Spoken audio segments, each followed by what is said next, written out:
بسم اللہ الرحمن الرحیم۔ السلام علیکم محترم عزیز دوستو۔ حدیث میں منقول ہے کہ ایک نوجوان آدمی نہایت غمگین عبد المالک کے پاس آیا۔ عبد المالک نے اس کے رنج و غم کی وجہ پوچھی تو غم زدہ نے کہا کہ میں اپنے گناہ کے سبب سے غمگین ہوں۔ عبد المالک نے اس سے کہا، تیرا گناہ زمین و آسمان سے بڑا تو نہیں ہے؟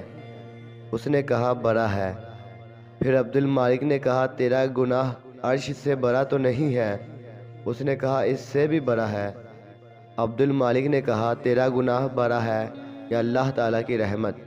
اس پر اس نوجوان نے خاموشی اختیار کی۔ پھر عبد المالک نے پوچھا، تیرا گناہ کون سا ہے؟ اس نے بتایا کہ میں کفن چور تھا۔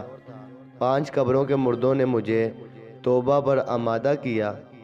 ان قبروں کے حالات یہ ہیں کہ میں نے ایک قبر کو جب کھودا تو اس کے مردے کو دیکھا کہ اس کا منہ قبلہ کی طرف سے پھیر دیا گیا تھا اور اس کو دوسرا عذاب بھی دیا جا رہا تھا۔ میں ڈر کر وہاں سے لوٹا۔ حاتف غیبی نے آواز دی کہ تو اس مردے سے کیوں نہیں پوچھتا کہ وہ عذاب میں کس وجہ سے گرفتار ہے؟ میں نے جواب دیا کہ یہ بات میں نہیں پوچھ سکتا۔ چنانچہ اس حاتف نے بتایا کہ یہ شخص نماز کو حقیر سمجھتا تھا، اس لیے اس کو عذاب ہو رہا ہے۔ میں نے ایک دوسری قبر کھودی تو دیکھا کہ اس قبر کا مردہ بالکل سور ہو گیا تھا اور توک اور بیریوں سے جکڑا ہوا تھا۔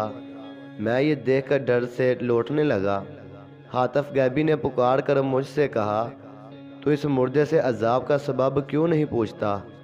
میں نے کہا، یہ سوال میری قدرت سے باہر ہے۔ حاتف نے کہا، یہ شراب پیتا تھا، اللہ کی حرام کی ہوئی چیز کو اس نے حرام نہیں کیا۔ میں نے ایک تیسری قبر کھودی تو دیکھا اس کا مردہ آگ کی میخوں سے بندھا ہوا تھا اور اس کی زبان گدی کی طرف نکلی ہوئی تھی۔ میں ڈر کر واپس ہونے لگا تو حاتف غیبی نے آواز دی کہ میت سے اس کی وجہ کیوں نہیں پوچھتا؟ میں نے کہا، سوال کی مجھ میں طاقت نہیں۔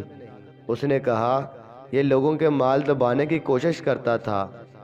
میں نے ایک چوتھی قبر کھودی، دیکھا کہ مردہ آگ میں جل رہا تھا اور فرشتے اس کو مار رہے تھے اور وہ چیخ رہا تھا۔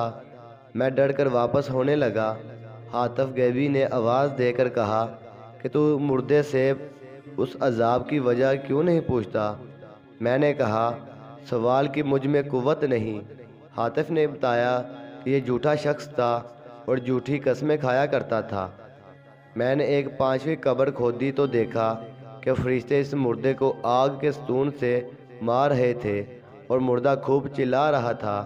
میں ڈر کر واپس ہونے لگا تو حاتف غیبی نے پکار کر کہا، تو اس عذاب کا سبب کیوں نہیں پوچھتا؟ میں نے کہا کہ میرے اندر اتنی طاقت نہیں ہے۔ پھر حاتف نے خود بتایا کہ یہ ایک کھلنڈرا تھا، شطرنج وغیرہ کھیلا کرتا تھا، حالانکہ اللہ کے رسول نے اس سے منع فرمایا ہے۔